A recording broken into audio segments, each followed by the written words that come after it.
こんにちは、レイムです。おっす、マリサだぜ。ご無沙汰してます。青子です。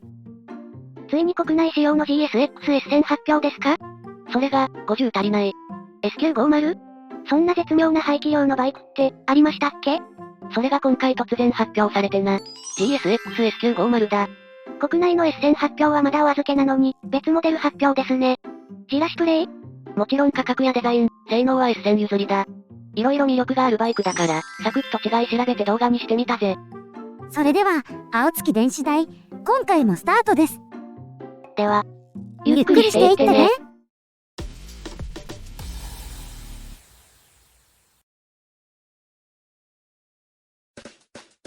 それじゃ、始めるぜ。今回の流れはこんな感じだ。1、見た目の違い。2、動力性能の違い。3、装備の違い。4、まとめのスペック比較。です。じゃ、S1000 と比較しながら、S950 をチェックしてくぜ。1、見た目の違い。あら、ほぼ S1000 ですね。リアカウルやサイドカウルにあった差し色がなくなり、社名ロゴが派手になったな。S1000 との違いは？ウィンカーが LED からバルブになったのと、フロントフォークのアウターがゴールドからシルバーになったのと、シートフレームやステップのカラーが変わったのと、フェンダーの車名ロゴデザインが変わった。ってところだな。一気に行きましたね。見た目の変更はこれぐらいだからな。で、気になるところですが、S950 はウィンカーがバルブなんですね。見た目が S1000 なんだから、メーター周りもそっくり同じにした方が良かったのにね。実は、ここにも価格ダウンの秘密が隠れてるんじゃないかって思ってる。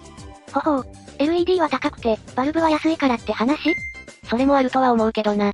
レイムはウィンカーのバルブを LED に変えたことある？ないです。変えてみると面白いことになるよ。どうなるの？ハイフラッシャーって現象が起こる場合があるんだよ。何それ？百聞は一見にしかず、動画検索してみて。あ、ウィンカーが片方切れると、もう片方がめっちゃチカチカ点滅するやつですね。そうだ。これは片方のバルブが切れることで抵抗がなくなり、想定以上の電気が LED に流れた結果、点滅が早くなるって現象だ。LED はバルブに比べ消費電力が小さくなる。しかし流れる電気がそのままだと、ハイフラッシャー現象が起こる。これ、何がダメなの？早く光ってかっこいいだけでしょ？ウィンカーの点滅速度は保安基準で決まってるから、ハイフラ状態では車検に通らなかったり、整備不良として扱われるかもな。ダメじゃん。なので、そうならないための部品が必要になる。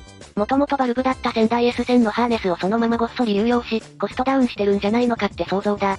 何の根拠もありませんけどね。妄想好きな主でした。話を戻しましょう。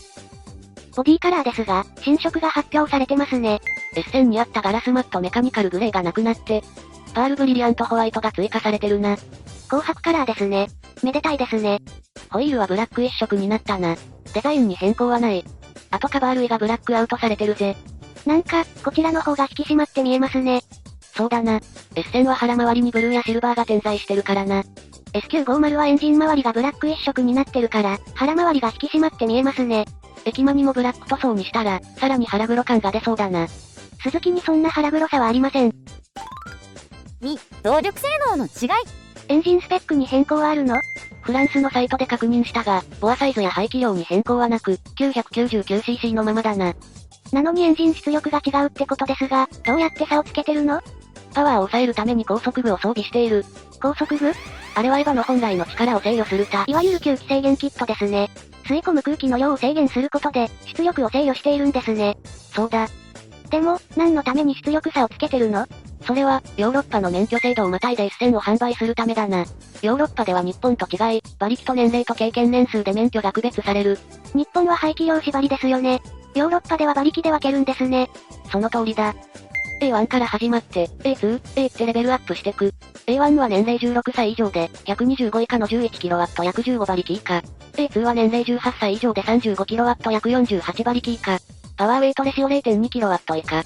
で、A は年齢20歳以上、A2 以下の免許で2年以上の経験が必要、馬力制限はない。あ、だから国内の小型限定は A1 の約15馬力、250は A2 の約45馬力付近で頭打ちになってるんですね。そうだ。数値だけ見ると鬼トルクですね。排気量自体は 999cc のままだしな。なんかの拍子にトルコンが壊れたら、大変なことになりそうですね。そのあたりは問題ないぜ。なぜそんなことが言えるんですか？ GSX-S のエンジンは、GSX-R1000K5 ベースにリファインされてる。10年以上も前に設計されたエンジンにもかかわらず、色々な車種の心臓部として使われ、耐久性や性能はお墨付きだ。で、S1000 の新型発表時に、てっきりエンジンも新設計されると思いきや、電子制御を得て延命、さらに吸気制限キットでバリエーション展開だ。まだまだこのエンジンを使うつもりなんですね。もうエンジンの開発費は焼却してるはずだから、長く使い続けるほど、美味しい話になるからな。しかし、エンジンの排気量を変えず、馬力制限してバリエーションを作るって方法は、あまり見たことないですね。確かに日本では見ないな。なんでちょっと調べてみたら、フランス版の V ストローム 1050XT にも、排気量は変えずにエンジン出力を制限した A2 クラス版47馬力が存在するぜ。へえ。こっちは価格差はなく、装備も変わらないみたいだ。ウィンカーも LED ですしね。やっぱり LED がいいんだな。あのキレのある光り方が好きなんです。3、装備の違い。制御関連の違いは？ S1000 からなくなった装備は、クイックシフターと鈴木ドライブモードセレクターっぽいぜ。S950 のメーター表示を S1000 と見比べてみたら、この2機能のステータス表示がなくなってる。消えてるだけじゃないの？それだといいけどな。ここまで金額に差があると削られたって思うけどな。トルコンは装備してるぜ。よかったよかった。足回りだが、フランスサイトにはフルアジャスタブルカヤバ 43mm 倒立フォークって書いてある。これは S1000 と同じ内容なんだけど、どう見ても S950 にはアジャスタブルする調整ネジはない。他の情報サイトでも調整機構なしって書いてあったから、これはゴキっぽいですね。前ブレーキはブレンボからトキコ製に変わってるぜ。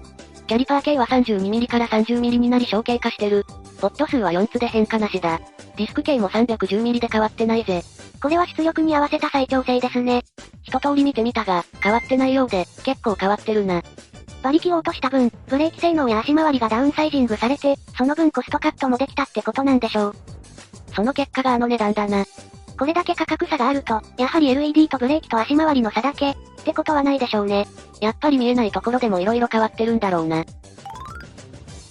まとめのスペック比較。あまり意味がないと思うけど、いつもの流れなので比較表を作ったぜ。では、比較表ドン。同じですね。この価格を踏まえて、国内向けの S1000 をまた妄想するわけですね。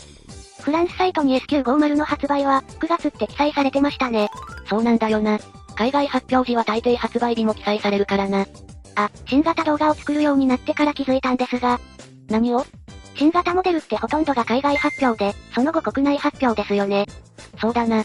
国内版が一番に発表されることはほぼないよな。なんか、ヨーロッパが羨ましいです。そうだな。バイクの新型情報を続けるなら、ヨーロッパに移住して動画作成するってのもシャレオツだな。ひろゆき氏ですね。じゃ、まずはフランス語から始めますか。ってことで、お次は青子のバイクニュースのコーナーです。応募は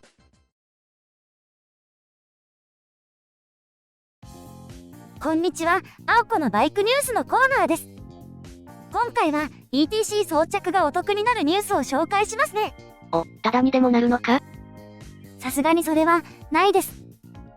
はじめとく、ETC 助成金キャンペーン2021です。助成地域内のキャンペーン取扱店において、ETC または ETC2.0 の車載機価格から、1万円の助成金額が割引されますよ。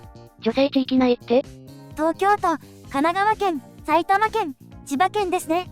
なんだ、東海地方は対象外か。まあ、割引してくれるんだから、いいじゃないですか。青月電子台の視聴者さんで、関東在住の方も見えますからね。あ、同じラリー乗りの人だな。いやでもついてる。絶対ついてる。すでにつけてぐるぐるしちゃってる。もうプロデューサーったら。はい、そこまで。あ、いきなりの告知です。どうした？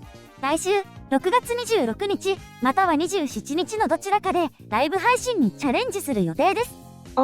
ライブ配信は、青月ラジオの収録を兼ねて実施します。興味がある方は、ポッドキャストの青月ラジオを聞いていただければ、流れや雰囲気がなんとなくわかりますよ。この動画を見た時に、ライブ放送がすでに終わっていた場合も、ポッドキャストを聞いてもらえればと思います。温かい目で見守ってくださいね。では、今回はこの辺で。それでは、See you! 応募は